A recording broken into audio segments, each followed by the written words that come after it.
Because a lot of times in addiction, we think, well, how did people get there? And sometimes it's really no choice of our own. This was a led series of events that I didn't really have any control over. I got sick, and it wasn't something that's contagious. It was something, Crohn's disease is kind of like an arthritis in your intestine, something that just happens. And I got sick, went to the doctor, and they started doing all these surgeries. It was really extensive, very exploratory. These surgeries were very invasive. And because of that, there was a tremendous amount of pain. And they prescribing a lot of painkillers. This was back when, I guess, doctors weren't as sensitive to it. And you take a 19-year-old kid that's never been exposed to anything, and you start giving him, Oxycontin 40s and Percocets, and it's kind of a recipe for disaster. And I didn't have anybody to mentor or guide me to help me discern what is emotional pain, what is psychological pain, what is physical pain, and discerning those differences. But I knew that I had pills that a doctor told me, take these when you're hurting.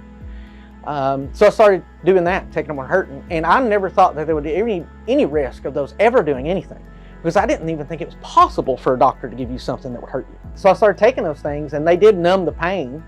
The problem was they numbed everything else, and taking them in those quantities and for that length of time really caused me to become someone I wasn't. And it's one of the things, people in addiction hurt people, but I hope we all remember that it's not those people doing it. It's a drug that's took them over. That's not who they are. That drug that's took them over is causing them to do things that they would never do and couldn't imagine doing. And that's why it's so hurtful to us when people that are in addiction are doing these things, because that's not the person we know. And that's why it's critical that we have treatment facilities that can bring that loved one back that we remember. And for me, that process took a lot of steps, and it was a journey because we didn't know about addiction treatment. There wasn't the education, there wasn't the awareness. The only one that would accept me was Isaiah House. So I immediately left a 28-day facility. I didn't stop. My dad brought my brother with me, so I couldn't run, I couldn't go home, and they drove me straight to Isaiah House. I worked at Isaiah House from 2006 to 2009. What I remember is how, I guess, hungry he was for the word. He didn't know a lot. He grew up in church. I mean, you grew up in church, but it didn't hit his heart until I think he got to Isaiah House. I was from an area of Kentucky that had been hit by the drug epidemic, and really we had the mentality that there was no escaping. It never had been done, nobody ever did it, and it wasn't possible. But here we were seeing people that could be doing it. It was being done. The impossible was happening, because I thought I was damaged goods and I could never accomplish anything ever. I thought that my life was over, and them letting you know that it's not. You can accomplish anything that you want. You can do anything that you achieve. I remember going from the Isaiah House, and we would go to church, and we would pass by a subdivision, and we'd look over to the right. Man, those houses are awesome. They're big, and I was like, I'll never get one of those. Well, after I got out of Isaiah House, bought me one. I'm very thankful for Isaiah House. For me, my life was pretty much well over.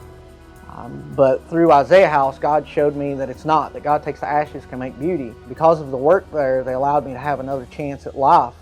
And that chance at my life allows me to go on then and touch other people. And there wasn't anything special about me. God can do it through anybody. But God says the fields are white, but we need workers. And Isaiah House is those workers that have stepped up to do what only He can do. We met about a year and a half ago, and we were in the midst of addiction still. She wound up going to rehab, and I decided to keep drinking. I was like, I don't want none of that. I'm not ready to sober up yet. And, so she gets sober and she stays clean, starts working for Isaiah House, and we kind of keep in contact, talking here and there. And she finally, after I don't know how many months, she finally talked me into going to Isaiah House myself. And it was a really great experience. I had never experienced anything like that before. They say that you get loved back to life when you go to Isaiah House. And it's true. It really is. They may not say all the pretty things that you want to hear. They don't sugarcoat nothing. It's not flowers and daisies and sunshine, but they shoot you the truth. It's real. But they will help you through every bit of it. And they've been through it themselves, so it's coming from experience.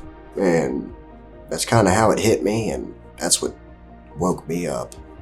I think the main thing is we both surrendered and, allowed God to move in our life and take the wheel and drive. Because when we were putting our hands in things, our life was a mess. Yeah. But every day is a daily reprieve, and we wake up and we do that every day. And, I'm proud of you and of us. So, yeah. One of the highlights of our days back when we were actually drinking and partying and stuff would be going to the liquor store or getting $5 or $10 literally to go and grab whatever bottle of whiskey or something. And now one of the highlights of my day is when we sit down at dinner every night and we say a prayer, and we take turns. One night I'll say it, and then the next night she'll say it. But it really does impact our relationship a lot, and it helps.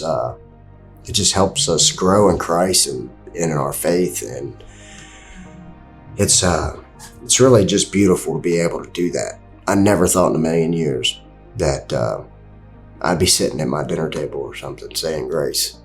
I was not a religious person. It's amazing, really.